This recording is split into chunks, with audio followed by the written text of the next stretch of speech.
Think about this as it relates to this story, okay? And think about it in both directions, whether Ryan really cheated or he didn't.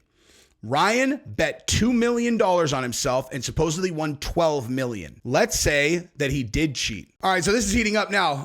Conor McGregor, Ryan Garcia are officially going back and forth now. So I did a live stream earlier. I talked about what Conor McGregor said to Ryan Garcia. I will go over that one more time because it is the hardest that I've ever seen Conor go at anyone. And I mean, seriously, like on Twitter, he took it down, but he went so hard on Ryan that I'm going to show it to you guys again, just in case you guys haven't seen it, and then talk a little bit about what he said. And now Ryan Garcia has responded to Conor McGregor, and we're going to go through that. And he's coming pretty hard too. I would say not as hard as Conor came at him, but still pretty hard. And Ryan Garcia is just making it pretty clear. He's like, I know how we could settle this, dude.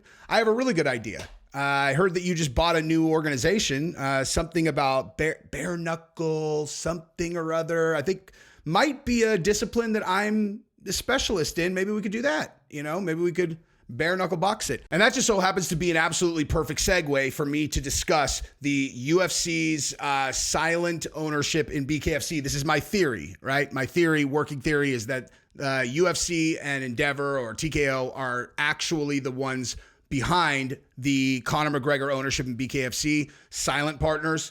And this situation here gives me a perfect segue to discuss another absolutely monumental value for the UFC and TKO if they're thinking ahead as it relates to Conor McGregor, the BKFC, so on and so forth. It's so valuable, in fact, that it would make me wildly disappointed if I'm wrong. As rarely as it happens, I have been wrong before. Hopefully not in this case, because it would be very exciting for not only UFC as a business, everybody over there, Conor, but for us as fans. And I will tell you exactly why in this video, because it's directly related to this Ryan Garcia and Conor McGregor thing.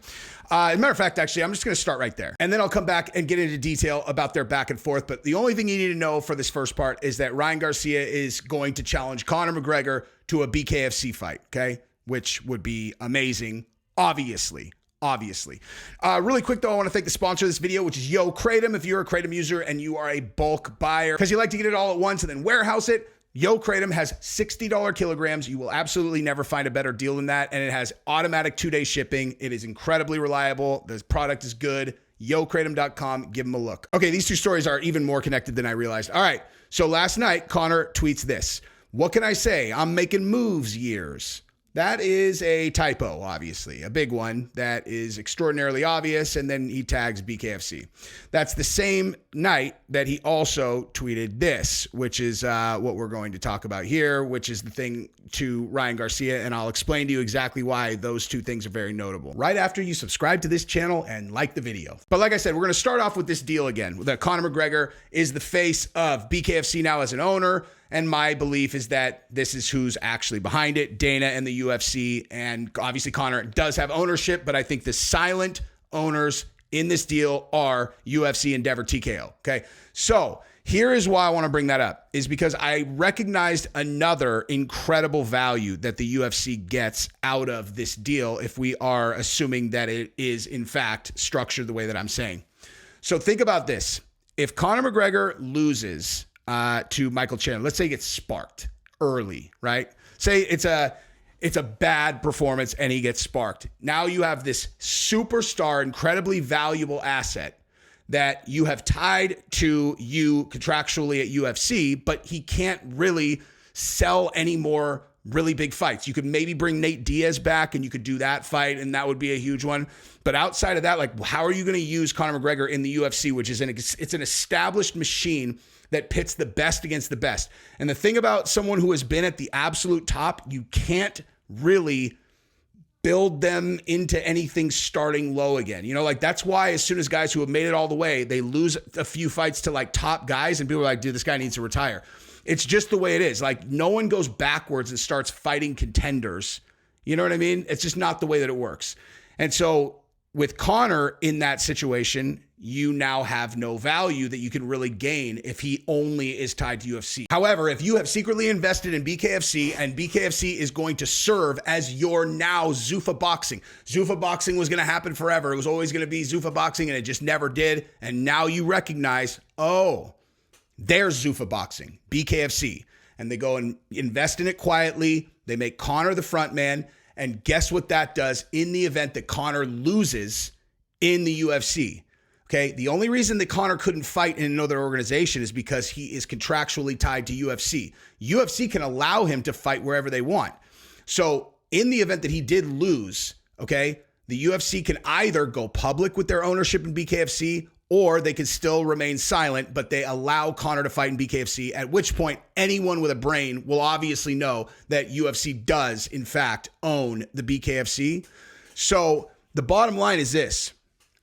Conor can be this incredibly gigantic revenue driver in either scenario. Now you've completely hedged your bets. Conor wins against Chandler. Oh my God, you're going to be printing money because now you can really get Conor on a roll of doing fights and selling pay-per-views, and he's going to break records, so on and so forth. If he loses, instead of being just stuck in the mud and fucked, now you put him into BKFC and you have him fight in BKFC, okay, against competition that, let's be honest, probably does not stand a really good chance against Conor in a bare knuckle boxing match. You know what I mean? Like tip top of the UFC versus the guys that are in BKFC right now. You know, I'm not talking about Mike Perry. Mike Perry's an absolute nightmare.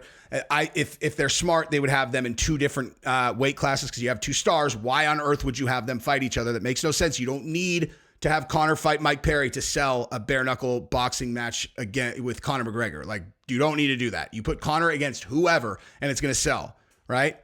So that is, in my opinion, probably the biggest value of this entire deal as it relates to Conor being involved, aside from just the fact that now BKFC's on the map with Conor. But like, that is a huge value. You know what I mean? Like, I would love to see Conor like fight in BKFC, obviously, as everyone else in the world would too.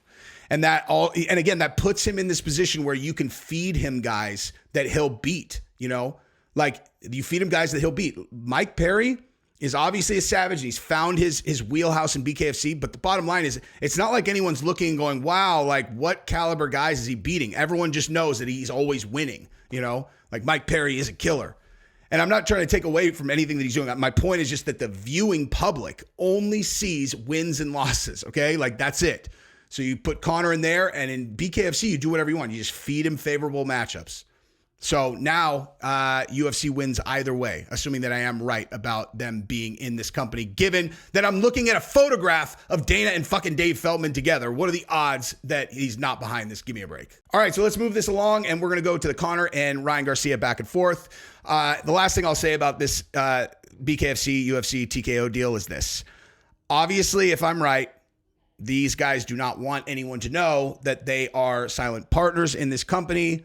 I'm not doing this to try to out them. I'm actually assuming, I always assume anybody that I talk to is going to see my videos. And so in the case of like people that would be involved in this deal, my calculations are that they would go, wow, I can't believe this kid sniffed that out. He's really fucking smart. And that plays well in the future versus this fucker's exposing us. So in the event that you guys are like, this fucker's exposing us, I apologize. You know, if you really have anything like this going on that you don't want me talking about, just email me and be like, shut the fuck up about that. And I will. I would never betray confidences, so I'm just saying. Anyway, but I mean, this one seemed pretty fucking obvious to me. So this is what Conor McGregor said to Ryan Garcia that started this whole thing off, okay? And then we'll go and show you what Ryan Garcia came back with because he went off. But the reason, like when you read this, I want you to also just think about this, dude. Okay, this same night, Conor posted this and he said, what can I say? I'm making moves years. Again, huge typo, right? And he ended up taking this one down. Okay, the implication I'm trying to make is that he might have been partying is what I'm saying, and I'll tell you why that's important. All right, so he said, cheated the weight and was juiced. Lifetime ban. Sad to see, sad to say. Sad and a bit sick. Don't come near me if I see, don't come near me if I see you ever, Ryan Garcia. I am actually disgusted. This Austrian, it reminds me of Sean O'Malley, was on that as well. I don't like this. I'll bust yous both up. Do yous want to spar? I will set flights right now for both of you to come and spar. Each hotel, Black Forge in the lot. Two little Austrian heads. I'll ride you both like yous are ostriches. What the fuck is up? What do you think you're at? What do you think you are at? If I was Haney's dad, you're dead no matter what for doing that. Crazy. WTF happened to you, you little fool. Get your head together because I'm going to smash it in with elbows if you don't. Fair play, Devin. Well done. Your performance has just become even more heroic. Bravo. And then get your head together or yourself. Okay. So it is possible that he's dead sober and he writes all that and his social media team is like, hey guy, you can't recommend someone kills themselves on Twitter. That's not a thing you can do. I got to take this down. At which point Conor goes, all right, I got carried away. Go ahead and take it down. I didn't mean to recommend people ending themselves. You know what I mean? Or the other option is that this was Conor partying because this is an incredibly long, and I said this in my live stream also, this is a really long thing to write, dude. Like this is a really long thing to write and then subsequently take it down. Like you write something this long, you've got plenty of time to think about what you're doing. It's like you might be emotional, but this is way too much text to not consciously be thinking like, okay, I'm going to post this. So to just take it right down, I don't know, man, that indicates to me that maybe he's partying and he thought better of it later. And the other evidence for that obviously would be this. What can I say? I'm making moves years. Like that's a typo. So two things to me that look like maybe he's partying. And I bring that up just like I did in my live stream to say the following. Conor McGregor's fighting Michael Chandler in less than 2 months. I don't think he should be partying. I don't think that he should be focused on any of this stuff. Now, he could do whatever he wants. Conor has the world by the balls. If he wins this fight, he's won at life. If he loses this fight, he's won at life. He might even be more excited to go do BKFC, whatever. But bottom line is like, if he wants to beat Chandler, the best opportunity of that happening is going to be him not partying and not getting involved in any of this stuff. You know what I mean? Like just block it all out. Do what you do in your most important training camps, how you train for Jose Aldo, how you train for Nate Diaz part 2, do that, man. And just don't get involved in this shit. There's no upside whatsoever. Anyway, so here is what Ryan Garcia said back. Oh. And then we'll talk about this too. This little number, Devin Haney's brother being like, hey, I really think that it's likely that Ryan Garcia is going to pop hot for something like 2 weeks before it happened. That's pretty weird. But anyway, so Ryan Garcia's first response was, it's war on the McGregors. So it's war on all of them. And then he said, bare knuckle. Let's fucking go, Conor. Winner gets your trash ass whiskey brand. Well, there's a big challenge there, Ryan Garcia, which is that Conor already sold his whiskey brand. So if you didn't see that, he made $183 million for his portion, publicly at least. And then I would imagine he is on as a brand ambassador, probably making like $15 to $20 million a year forever, would be my guess, having a little bit of experience in deals like this. But and then Ryan Garcia says, I can't spot the difference. And that's Devin Haney and a celebrity chef that looks identical to him. That is a little bit weird. All right. So that is what Ryan Garcia said. Let's just refresh this and see if he has put anything else up because this motherfucker tweets. Okay, he didn't. So obviously this whole thing is weird just because these guys were like, they were like really friendly very, very recently. And now just, I don't know, like I don't know if how confident can someone be that he for sure is dirty from this test? I don't know. I mean, there would have to be just straight up shenanigans for him not to be dirty, but it's boxing, dude. It's boxing. And here's another thing. Man, I can't believe that I forgot to talk about this until just right now, but I'm so glad that I remembered. I'm so glad I remembered. I'm actually going to put this at the beginning of the video. Okay. Think about this as it relates to this story. Okay. And think about it in both directions, whether Ryan really cheated or he didn't. Ryan bet $2 million on himself and supposedly won $12 million. Okay. $2 million on himself, won $12 million. Let's say that he did cheat. Okay. Let's say that he did cheat. Think about that for a second, dude. Okay, if he really did take Austrian, he really did take that nandrolone, oral nandrolone, straight up roids, and then went and bet $2 million on himself and won That is insanely like, it's shady no matter what if you cheat, but man, if he went and took an 8-figure payday off a casino having cheated also is crazy. But the other thing though is these guys lost a fortune when he won. And I think that Ryan's bet represents what most people bet because the odds were so good. It was like, dude, I'm just going to throw some shit at the wall. That's what I did. I told you guys, like at the very end, like I think I bet 200, I don't know, like 200 or $250 on him, and I won like 600 sets, I don't know, 600-700, something like that. And I just threw that in at the last minute. Do you understand how many people probably did that? Because the odds were so big. You're like 4.5 to like 7 to 1. It's like, why not throw? So the casinos probably got absolutely destroyed by this outcome. So I'm just saying it is a big motivator to taint up his test. And boxing's so dirty, the idea that like there's no way that you could get a dirty person at VADA to spike his sample, you know, like I don't put anything past anyone in boxing. I just think it's just absolutely corrupt top to bottom. If this happened in UFC, they're like, oh, it's like you got to give UFC some serious credit here. I don't care if it's USADA. I don't care if it's this new outfit.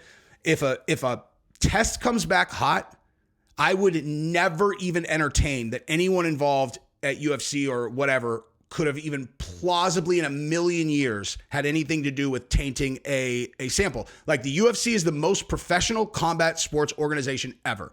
And that people take that kind of thing for granted, but you shouldn't, because when you look around at, you know, the other stuff that's going on, it is a realistic thing that like, it's not impossible, dude, that someone would have done that.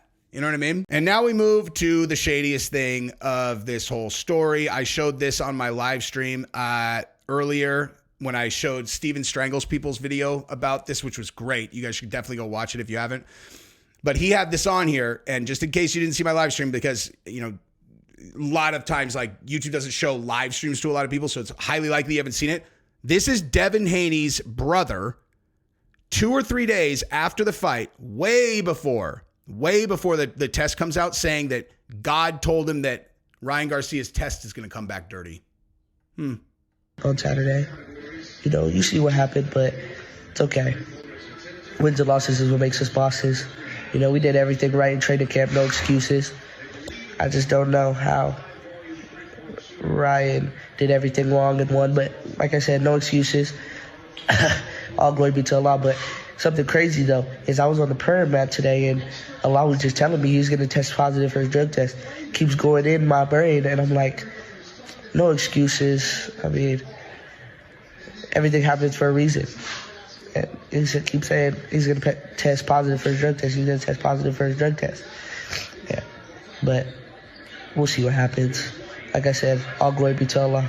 There's none worthy of worship but Allah. And yeah, on Saturday. Okay, so as far as I'm concerned, you got two options here. And again, I apologize if you saw my live stream, but I'm going to recap exactly what I said because I do believe that I'm right about this. Okay, so you have 3 options for that right there, because that was 2 weeks before he tested positive, right? He just predicted it, okay?